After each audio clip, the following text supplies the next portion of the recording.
வணக்கம் ஸ்டூடெண்ட்ஸ். இன்னைக்கு தினமணி ஏப்ரல் 29 அன்னைக்கு உண்டான நியூஸ் பார்க்க போகிறோம். இன்னைக்கு இம்பார்ட்டண்டான news exam point of view என்னென்ன இருக்குது அப்படின்னு பார்த்தீங்கன்னா, ரைட் டு எஜுகேஷன் ஆக்ட் இது 2009 நம்மளுக்கு வந்தது. எக்ஸாக்டாக நடைமுறைக்கு வந்தது எப்படின்னா ஏப்ரல் 1, 2010 நடைமுறைக்கு வந்துச்சு. இது எத்தனாவது constitutional amendment act? 86th constitutional amendment act. 6லேருந்து 14 வயசு வரைக்கும் கண்டிப்பாக கம்பல்சரி எஜுகேஷன் கொடுக்கணும் அப்படிங்கிறதா இந்த ரைட் டு எஜுகேஷன் ஆக்ட். இது என்னன்னா, பக்கத்துல இருக்கிற பிரைவேட் ஸ்கூலுக்கு 25% economically weaker section, down trodden பீப்புள்ஸ்க்கு கம்பல்சரியா அவங்களுக்கு சீட்டு கொடுக்கணும். அதுதான் ரைட் டு எஜுகேஷன் ஆக்ட், அதாவது பிரைவேட் ஸ்கூல்ல. ஸோ இதை பத்தி இன்னைக்கு பேசியிருக்கிறாங்க. என்ன அப்படின்னா, சுப்ரீம் கோர்ட்டு மாணவர் சேர்க்கை மறுக்க பள்ளிகளுக்கு அதிகாரம் இல்லை, ரைட் டு எஜுகேஷன் ஆக்ட் படி நமக்கு எக்ஸாம்ஸ்ல வரலாம். ஓகே, ஸோ அதுதான் நம்ம இப்ப பார்க்கணும். இது எதுக்காக ஆரம்பிச்சது அப்படின்னு பாத்தீங்கன்னா, டிராப் அவுட்ஸை கம்மி பண்ணணும், இங்கிலீஷ் மீடியத்தில் படிக்கணுங்கிற ஆசைப்படுற வசதி வாய்ப்பற்ற மக்களுக்கு இந்த வாய்ப்பு ரைட் டு எஜுகேஷன் ஆக்ட் மூலயமா ஆர்டிகிள் 21A இதை இம்ப்ளிமெண்ட் பண்ணியிருக்கிறாங்க. இது நமக்கு எக்ஸாம்ல கண்டிப்பா கேட்பாங்க. இந்த வாட்டி இது நியூஸ்ல வந்திருக்கிறதுனால ஸோ இதையும் பார்ப்போம். இன்னைக்கு பாரதிதாசனோட பிறந்த நாள் வேற, ஸோ அதையும் பார்க்கணும். At the same time first நம்ம என்னென்ன நியூஸ் இருக்கோ அதெல்லாம் பார்த்துருவோம். இது நமக்கு சிலபஸ்ல இருக்கு இல்லைங்களா? Right to education act 2009. Okay, இது எதுனா 86th கான்ஸ்டிடியூஷனல் அமெண்ட்மெண்ட் ஆக்ட் இதை ப்ரெடிக்ட் பண்ணுது. என்ன ஆர்டிக்கல் அப்படின்னு பாத்தீங்கன்னா, இது ஆர்டிக்கல் 21A ஆர்டிக்கல். ஸோ இதையும் பார்த்துக்குங்க. அதுக்கப்புறம் இது என்னன்னா, 6லேருந்து 14 years compulsory education. Okay, so இதை இப்படிதான் கொஸ்டின்ஸ் கேட்பாங்க. So right to education act பார்த்துக்குங்க. இது என்ன அப்படின்னா, 24% seat reservation seat for private school இதுவும் கொடுப்பாங்க. அதுக்கப்புறம் கம்பல்சரியா 8th வரைக்கும் பாஸ் பண்ணிடுவாங்க. ஓகே, இதோட இம்பார்ட்டன்ஸ் எதுக்கு அப்படின்னா, யூனிவர்சல் எஜுகேஷன். இம்பார்ட்டன்ஸ் எதுக்காக இதை கொடுத்துருக்காங்க அப்படின்னா, யூனிவர்சல் எஜுகேஷன் கொடுக்கணும், அதுக்கப்புறம் டிராப் அவுட்ஸை கம்மி பண்ணணும், அதுக்கப்புறம் சோஷியல் ஈக்குவாலிட்டியை கொண்டு வரணும், ஸோ இன்க்ளூசிவ் எஜுகேஷனை இம்ப்ரூவ் பண்ணணும். ஸோ இதுதான் மெயின் திங். ஓகே, ஸோ இந்த ரைட் டு எஜுகேஷன் ஆக்ட் நம்ம இந்த இதுல பாக்குறதுக்கு எதுக்காக அப்படின்னா, இது சின்ன ஒரு இதா இருக்கு இல்லையா? கட்டாய கல்வி உரிமை சட்டத்தின் கீழ் யாரையும் சேர்க்காம இருக்கக்கூடாது பிரைவேட் ஸ்கூல்ல. ரைட் டு எஜுகேஷன் ஆக்ட், அவங்கள்ட்ட டொனேஷன் வாங்கக்கூடாது, எதுவும் என்ட்ரன்ஸ் எக்ஸாம்னு வச்சு அவங்கள வெளியில ஒமிட் பண்ணிடக்கூடாது. ஸோ இதுதான் மெயின் திங்கு, பாத்துக்கங்க. இது இம்பார்ட்டன்ஸ், ரொம்ப ரொம்ப இம்பார்ட்டன்ட். அதுக்கப்புறம் மகளிர் இடஒதுக்கீடு அமலாக்கும் வரை ஓய மாட்டேன் அப்படின்னு சொல்லியிருக்காங்க. மகளிர் இடஒதுக்கீடு அந்த பில்லு லேப்ஸ் ஆயிடுச்சு, 2023 ஆரம்பிச்சது.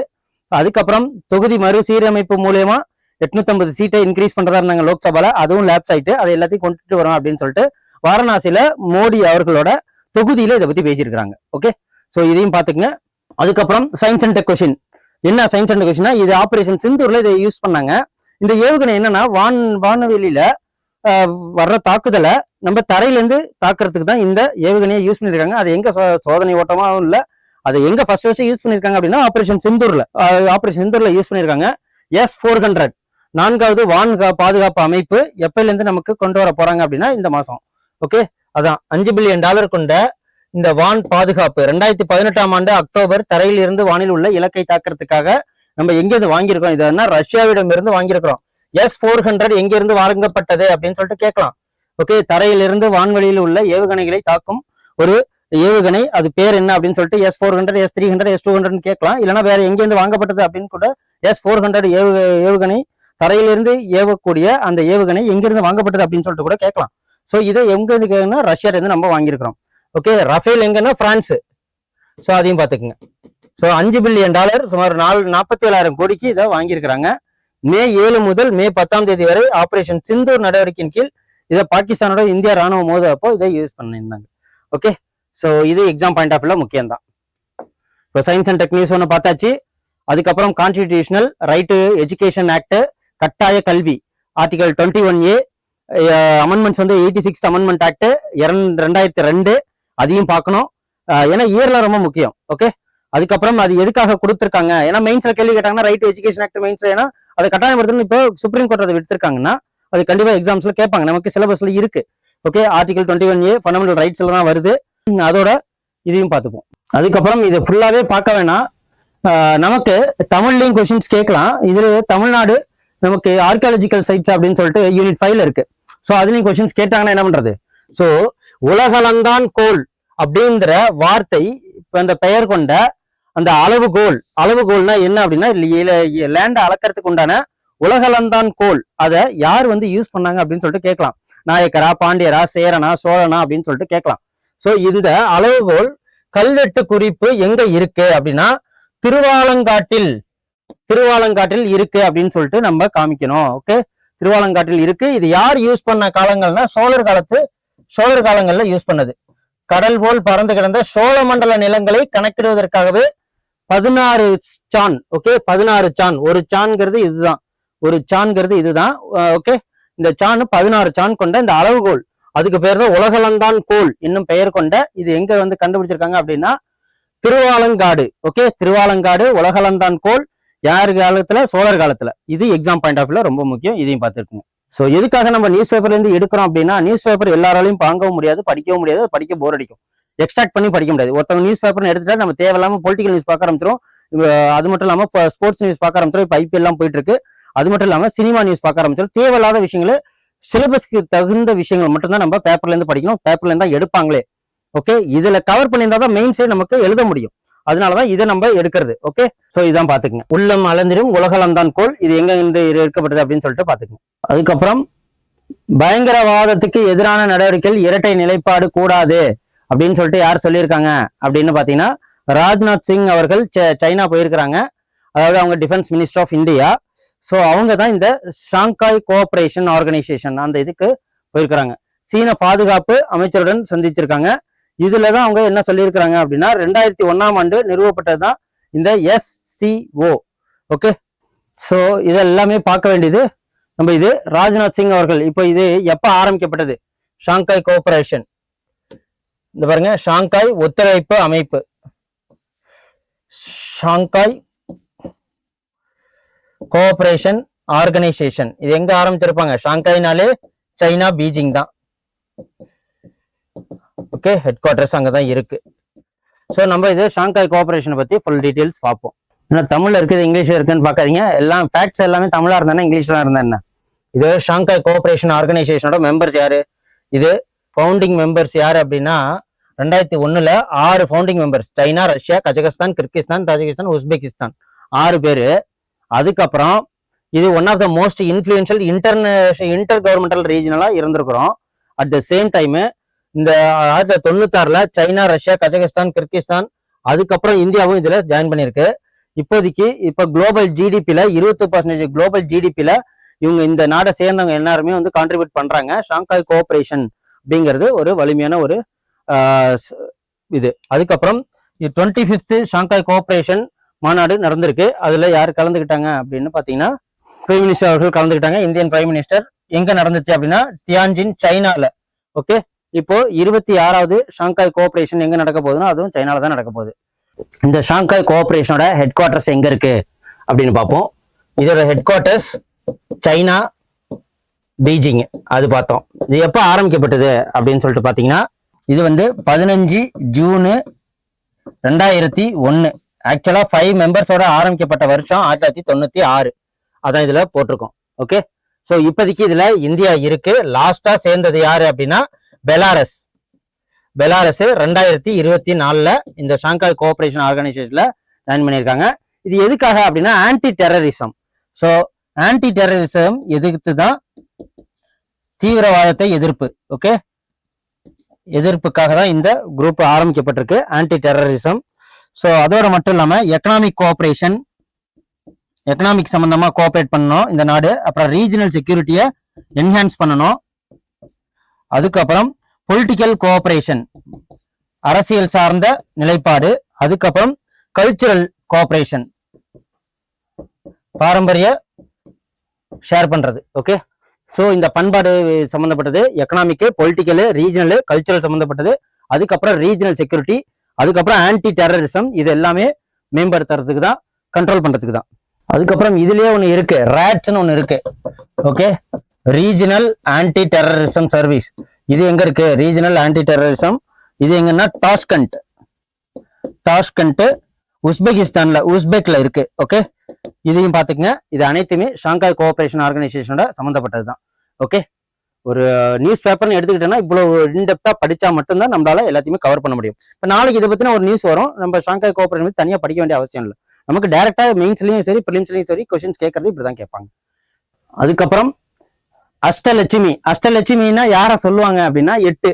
அஷ்டம்னா 8. ஓகே, 8 எக்ஸாம்பிளுக்கு யார சொல்லுவாங்க? அஷ்டலட்சுமினா அஸ்ஸாமு, மணிப்பூர், திரிபுரா, சிக்கிம். இப்ப லாஸ்டா சிக்கிம் தான் 22வது ஸ்டேட்டா ஜாயின் பண்ணாங்க. ஓகே, ஸோ எந்த இதுக்கு எந்த ஸ்டேட்டுக்கு 22 ஸ்டேட்ல எந்த ஸ்டேட்டுக்கு டேக்ஸே கிடையாது, நார்மல் டேக்ஸ் கிடையாதுன்னா இந்த ஸ்டேட்டுக்கு தான், சிக்கிம்க்கு. அவங்க ஓல்டா ஒரு அந்த மன்னராட்சி நடக்கும் போதே ஒரு டேக்ஸ் ரெஜிம் அவங்க ரன் பண்ணிட்டு இருந்தாங்க. இப்ப ஜிஎஸ்டிலாம் எங்க இம்ப்ளிமெண்ட் ஆகுதுன்னா சிக்கிம் ஸ்டேட்டுக்கு இம்ப்ளிமெண்ட் ஆகாது. ஓகே, இதுவும் ரொம்ப முக்கியம் தான். ஸோ 22 ஸ்டேட்ஸ் அதெல்லாம் இது பண்ணி தான் 22வது ஸ்டேட்டா சிக்கிமை நம்ம வந்து அடாப்ட் பண்ணிக்கிட்டோம். ஓகே, ஸோ 1075 முழு அளவில் இணைந்திருக்கு. எது? சிக்கிம் மன்னராட்சியிலிருந்து விடுபட்டு 1975ல 22வது ஸ்டேட்.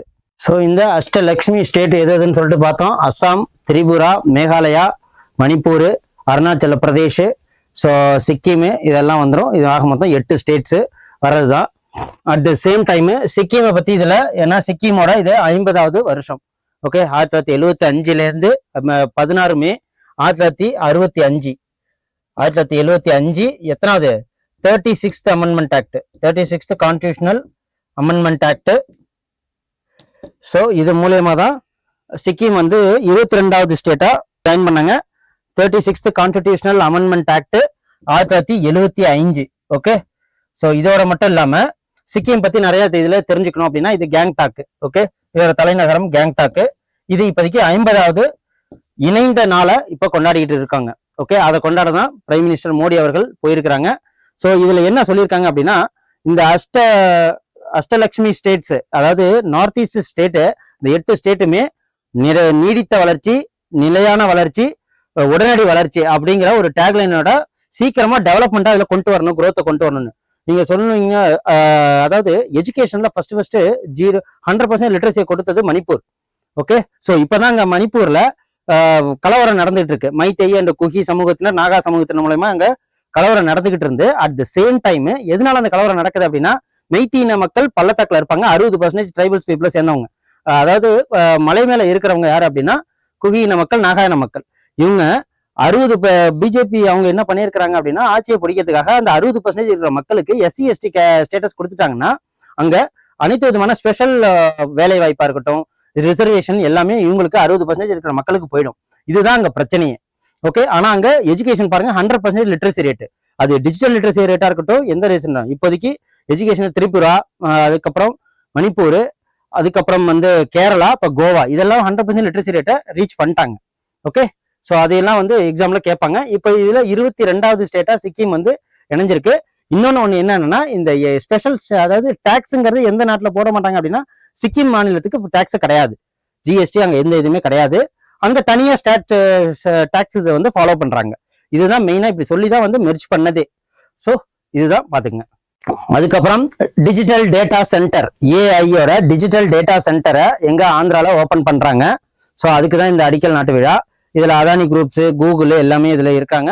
முதலமைச்சர் அவர்கள் சந்திரபாபு நாயுடு தான் இதை திறந்து வச்சிருக்காங்க. கிட்டத்தட்ட இதுக்கு 600 ஏக்கர் கிட்டத்தட்ட இதுக்கு யூஸ் பண்றாங்க. அட் த சேம் டைம் இது 1.5 லட்சம் கோடி ரூபாய் இதுக்காக ஃபண்ட் ஒதுக்கி இருக்கிறாங்க. இது எதுக்காகன்னா ஏஐயோட டேட்டா சென்டர் தான் இது. ஓகே, 1.35 லட்சம் கோடியில் கூகுள் தரவு மையம். ஸோ டேட்டா சென்டர், தரவு மையம்னா டேட்டா சென்டர் ஓபன் பண்றாங்க. ஸோ 600 ஏக்கர் பரப்பளவுல 1 ஜிகாவாட் திறன் கொண்ட ஏஐ தரவு மையம் எங்க ஓபன் பண்றாங்கன்னு கேட்கலாம். இங்கதான் இப்ப ரீசெண்டா இங்க என்ன அப்படின்னா சிம்பிள் மெஜாரிட்டி ஆக்ட் படி அமராவதிய ஆந்திராவோட கேபிட்டலா ஒரே மாநிலமா இது பண்ணியிருக்காங்க. இதை யாரு வந்து அதாவது பார்லிமெண்ட்ல சிம்பிள் மெஜாரிட்டி ஓட்ல இந்த பில்லை பாஸ் பண்ணிட்டாங்க. ஸோ அதையும் பாத்துக்குங்க. அதுக்கப்புறம் சந்திரபாபு நாயுடு தான் இதை ஓபன் பண்ணி வச்சிருக்காங்க. 1.35 லட்சம் கோடி ரூபாயில வைசாக்ல இதை ஓபன் பண்றாங்க. ஓகே, கூகுளோட டேட்டா சென்டர் எங்க வந்து லொக்கேட் ஆயிருக்கு அப்படின்னு கேட்டாங்கன்னா விசாகப்பட்டினம், ஆந்திர பிரதேஷ். எத்தனை லட்சம் அப்படின்னா 1.35 லட்சம் கோடி. அட் த சேம் டைம் எவ்வளவு லேண்ட் யூஸ் பண்றாங்க அப்படின்னா 600 ஏக்கர். ஓகே, ஸோ இதையும் பாத்துக்குங்க. 2028 செப்டம்பர் 28 இதை ஓபன் பண்றதுக்கு ரெடியா இருக்கிறாங்க. ஓகே, அதுக்கப்புறம் ஒபாக் அமைப்பிலிருந்து யுஏஇ விலகல். ஒபாக்னா என்ன? சோ இந்த ஒபாக் அப்படின்னா என்ன அப்படின்னா யுஏஇ இதுல இருந்து விலகல். ஒபாக் இது வந்து ஆர்கனைசேஷன். ஓகே, ஒபாக்ங்கிறது organisation of petroleum exporting countries. இது எங்க இருக்கு? இதோட ஹெட் குவார்டர்ஸ் எங்க இருக்குன்னு கேட்பாங்க. Headquarters Australia Vienna. Okay, Vienna Australia, Vienna Austria. Okay, Australia இல்ல ஆஸ்திரியா, யூரோப் கண்ட்ரி பக்கத்துல இருக்கு. வியன்னா ஹெட் குவார்டர்ஸ் இருக்கு. அட் த சேம் டைம் இந்த ஆஸ்திரியா தான். So organisation of petroleum exporting countries. Okay, OPEC அப்படின்னு சொல்லிட்டு இருக்கு. So organisation of petroleum exporting countries. இதை யார் ஃபவுண்ட் பண்ணாங்க அப்படின்னா இது எஸ்டாப்ளிஷ் பண்ணதே 1960. 1960 எங்க அப்படின்னா பாக்தாத்ல. ஓகே, பாக்தாத்ல ஒரு கோஆபரேஷன் மூலமா இதை ஃபவுண்ட் பண்ணாங்க. யார் ஃபவுண்ட் பண்ணாங்க? ஆயில் அதிகமா இருக்கிறது யார்கிட்ட? வெனிசுவேலாட்ட இருக்கு, ஈரான்ட்ட இருக்கு, ஈராக்ட இருக்கு, ஸோ குவைத்துக்கிட்ட இருக்கு இல்லையா? ஸோ இவங்க தான் Iran, Iraq, Venezuela, Saudi Arabia, Kuwait. பாத்துங்க, இந்த சவுதி அரேபியா, குவைத்து, வெனிசுவேலா இப்பதான் ரீசெண்டா அமெரிக்கா வெனிசுவேலாவை கைப்பற்றி அந்த நாடே வந்து வசத்துக்குள்ள வச்சிருக்காங்க. இப்ப ஈரான்ட்ட பிரச்சனை பண்ணிக்கிட்டு இருக்கிறாங்க அமெரிக்கா. ஈரான்ட்டையும் ஆயில் வளம் அதிகமா இருக்கு. ஈராக்கா ஆல்ரெடி வந்து சதாம் ஹுசேன் மூலியமா 2002 அவங்க அதை கைப்பற்றிட்டாங்க. ஸோ பாத்துக்குங்க, எதை பேஸ் பண்ணி அவங்க இது பண்றாங்கன்னா எங்கெல்லாம் ஆயில் வளம் அதிகமா இருக்கோ அந்த நாட்டை கரெக்டா வந்து கேட்ச் பண்றாங்க. ஸோ இதுக்கு முன்னாடி டென்மார்க் அதை அங்க வந்து பிரச்சனை பண்ணாங்க. ஏன்னா ரேர் எர்த் மெட்டல்ஸ் அங்கதான் இருக்கு. ஸோ அது எதுக்குன்னா செமிகண்டக்டர் யூஸ் பண்றதுக்கு யூஸ் ஆகும். ஸோ அதுக்காக டென்மார்க்ல உள்ளவங்க எல்லாம் போராட்டம் பண்ணாங்க கிரீன்விச் கண்ட்ரீஸ்ல. ஸோ இதெல்லாம் பாத்துங்க, 1960 பாக்தாத் ஆரம்பிச்சதான் இந்த ஒபாக் கண்ட்ரி. இதுல இருந்து யார் வெளில போயிட்டாங்க அப்படின்னு பாத்தீங்கன்னா யுனைடெட் அரப் எமிரேட்ஸ் அதுல இருந்து வெளில வந்துட்டாங்க. ஸோ இதுதான் ஒபாக். வரும் மே 1 முதல் விலக ஐக்கிய அரபு அமீரகம் வந்து தெரிவிச்சிருக்காங்க. 1967 இருந்து இந்த அமைப்புல இணைஞ்சிருக்காங்க. ஓகே, ஐக்கிய அரபு அமீரகம் 1970 இருந்து தனி நாடாக உருவெடுத்த பிறகும் அதிலே தான் இருந்திருக்கிறாங்க. ஓகே, அதுக்கு முன்னாடி அவங்க எதோட சேர்ந்திருந்தாங்க அப்படின்னா சவுதி அரேபியாவோட சேர்ந்திருப்பாங்க. ஓகே, புவியார் அரசியல் சூழல் மற்றும் உற்பத்தி ஒதுக்கீடு தொடர்பாக இந்த பிரச்சனையினாலதான் ஒபாக்ல இருந்து அவங்க விலகுறாங்க. யார் ஒபாக்ல இருந்து வர்றாங்க? United Arab Emirates. ஒபாக் அதுல இருந்து ஆயில் அதாவது பெட்ரோலியம் எக்ஸ்போர்ட்டிங் கண்ட்ரீஸ்ல இருந்து அவங்க organisation of petroleum exporting countries அவங்க விலகுறாங்க. ஸோ அதோட மேப்பை பார்த்துருவோம். ஸோ ஒபாக் கண்ட்ரீஸ் யாரெல்லாம் இருக்காங்க பாத்தீங்களா? ஸோ இப்போதைக்கு இருக்கிறது இவங்க தான். Angola, Nigeria, Ecuador, Venezuela, Algeria, Libya, Iraq, Kuwait, Iran, Qatar, United Arab Emirates. இப்ப இவங்க தான் வெளியில வந்துட்டாங்க ஒபாக்ல இருந்து. ஓகே, பாத்துக்கங்க, அங்கோலாலாம் இருக்காங்க, நைஜீரியா, லிபியாலாம் ஒபாக் கண்ட்ரீஸ்ல oil exporting organisation of oil exporting கண்ட்ரீஸ்ல இருக்காங்க. ஸோ இதுதான். அதுக்கப்புறம் மார்ச் மாசம் தொழில் உற்பத்தியில 4.1% உற்பத்தி பண்ணி வளர்ச்சி வந்து டிகிரேட் இறங்கி போயிட்டு இருக்கு, டிக்ரீஸா இருக்கு, குறைந்த வளர்ச்சி. 5 மாதங்கள் இல்லாத குறைந்த வளர்ச்சி தான் இது. ஓகே, இந்தியாவின் தொழில்துறை உற்பத்தி வளர்ச்சி 4.1% இருக்கு. போன வருஷம் இதே பிப்ரவரி மாசம் 5.1% இருந்தது. இப்போ வெஸ்ட் ஏஷியாவில் நடக்கிற இந்த பிரச்சனையினால கச்சா எண்ணெய் கிடைக்காதனாலையும் ரா மெட்டீரியல்ஸ் கிடைக்காதனாலையும் எக்ஸ்போர்ட்டிங் இம்போர்ட்டிங் பாதிக்கப்படுறதுனாலையும் ஸோ இதுல வளர்ச்சி வந்து கம்மியாக இருக்கு இந்த 5 மாசம். ஓகே, குறைந்த அளவிலான வளர்ச்சி. ஸோ 2025 நிதியாண்டுல இது கம்மியான இதா இருக்கு. 4.3% மின்சார உற்பத்தியில் கடந்த ஆண்டு 7.5% இருந்துச்சு, 4.5% இப்போ ஆயிருக்கு. ஸோ இதுதான் இன்னைக்கு உண்டான தினமணி நியூஸ் பேப்பர்ல நமக்கு தேவையான நியூஸ் எல்லாத்தையுமே எக்ஸாம் பாயிண்ட் ஆஃப் வியூஸ் எல்லாமே பார்த்துருக்கோம். வாங்க இம்பார்ட்டன்ட் டேஸ் இன்னைக்கு என்னென்ன இருக்குன்னு சொல்லிட்டு பார்த்துருவோம். ஸோ உலக நடன தினம் ஏப்ரல் 29 உலக நடன தினம், டான்ஸ் டே. ஸோ இன்டர்நேஷனல் டான்ஸ் டே. இது யாருன்னா பிரான்ஸ் நடன கலைஞர் ஜுன் ஜார்ஜஸ் நோவ்ரே பிறந்த தினத்தை கொண்டாடுற விதமா தான் ஏப்ரல் 29 அவர் எப்ப பிறந்திருக்காரு? 1727 1727 டான்ஸ். அங்கெல்லாம் ஒப்பேரா அது இதுன்னு சொல்லிட்டு என்னென்னமோ இந்த மியூசிக்ஸ்லாம் இருக்கு இல்லைங்களா? உலக நடன தின இது ஜின் ஜாரேஸ் நோவரே இவரை வச்சுதான் இந்த நாள் வந்து கொண்டாடுறாங்க. அதுக்கும் மேல நம்ம தமிழ்நாட்டு மக்களுக்கு என்ன பெருமை அப்படின்னா இந்த நாள்ல தான் ஏப்ரல் 29 தான் பாரதிதாசன் அவர்கள் பிறந்தாங்க. அது நமக்கு சிலபஸ்ல இருக்கு. அதை இப்போ ஃபுல் டீட்டெயிலா பார்ப்போம். ஸோ பாரதிதாசன் ஏப்ரல் 29 1891 பிறந்தாங்க. ஏப்ரல் 21 1964 இறந்தாங்க. ஓகே, ஏப்ரல் மந்த் தான் இது 29, அது 21, 1964 இறந்தாங்க. இது 1891 பிறந்தாங்க. பாரதிதாசன் அவர்கள். இது நமக்கு எக்ஸாம்ல இருக்கு, சிலபஸ்ல இருக்கு. புரட்சி கவிஞர்னு சொல்லுவாங்க இவரை. ஓகே, புரட்சி கவிஞர். அதுக்கப்புறம் இவரோட பேர் வந்து கனக சுப்புரத்தினம். பாரதி மேற்கொண்ட பற்றனால பாரதிதாசன் பேரை மாத்திக்கிட்டாங்க. ஓகே, அதோடு மட்டும் இல்லாம பாரதிதாசன் இன்பத்தமிழ் எழுதினது யாரு அப்படின்னா, பாரதிதாசன் கவிதைகள் எல்லாமே எதுல வந்தது? இன்பத்தமிழ். அதுக்கப்புறம் தமிழை அமுதுமனம் என பெயரிட்டு அழைத்தவர் யார் அப்படின்னா, புரட்சி கவி பாரதிதாசன். இதெல்லாம் வந்து நமக்கு கொஸ்டின்ஸ்ல கேட்கலாம். இவரோட சிறப்பு பெயர்லாம் என்ன அப்படின்னா, பாவேந்தர பாரதிதாசன், புரட்சி கவி, புதுவை குயில் அப்படின்னு சொல்லிட்டு இவரோட புரட்சி பெயர் எல்லாம் இருக்கு. அதுக்கப்புறம் இவர் பெண் கல்வி, கைம்பெண் மறுமணம், பொது உடைமை, பகுத்தறிவு போன்ற பாடல்கள்லாம் நிறைய எழுதியிருக்கிறாரு. அதுக்கப்புறம் இவரோட இயற்பெயர் கனக சுப்புரத்தினம். ஓகே, இதெல்லாம் பாத்துக்கங்க. இவர் இயற்றிய நூல்கள் என்ன அப்படின்னு சொல்லிட்டு நமக்கு கொஸ்டின்ஸ்ல கேட்கலாம். அதுதான் பாண்டியன் பரிசு, குடும்ப விளக்கு, இருண்ட வீடு, கண்ணகி புரட்சி காப்பியம், இசையமுது, அழகின் சிரிப்பு, தமிழ் இயக்கம், சேரதாண்டம், பசிராந்தரே, தமிழாசின் கத்தி அப்படின்னு சொல்லிட்டு ஏகப்பட்டது. இவர் பிறந்த ஊர் என்ன அப்படின்னா புதுவை. அதுக்கப்புறம் தமிழ்நாட்டு மக்கள் அறியாமையில் தூங்கி கிடக்கிறார்கள் அப்படிங்கிற அந்த டேக்லைன் இதெல்லாம் கொடுத்துட்டு கேட்பாங்க. தூங்கி கிடக்கிறார்கள் சொல்லிட்டு யாரு சொன்னது? அண்ணான்னு கொடுத்துருவாங்க, பெரியார்னு கொடுத்துருவாங்க, பாரதிதாசன். உலகம் உன் உடுத்த உடுப்பாய் அப்படிங்கிற இந்த வார்த்தையெல்லாம் இந்த டேக்லைன் எல்லாம் கொடுத்துருவாங்க. ஓகே, இதெல்லாம் பார்த்து வச்சுக்கணும். வாணிதாசன் யாரையோட மாணவர் அப்படின்னா, பாரதிதாசனோட மாணவர் தான் வாணிதாசன். அப்புறம் அறிவை விரிவு செய்யன்னு சொன்னது பாரதிதாசன். தமிழுண்டு தமிழுண்டு இன்பத்தமிழ் நாளும் செய் அப்படின்னு சொல்லிட்டு இது சொன்னது Bharathidasan. Send a map. You dare to dream, we care to accomplish.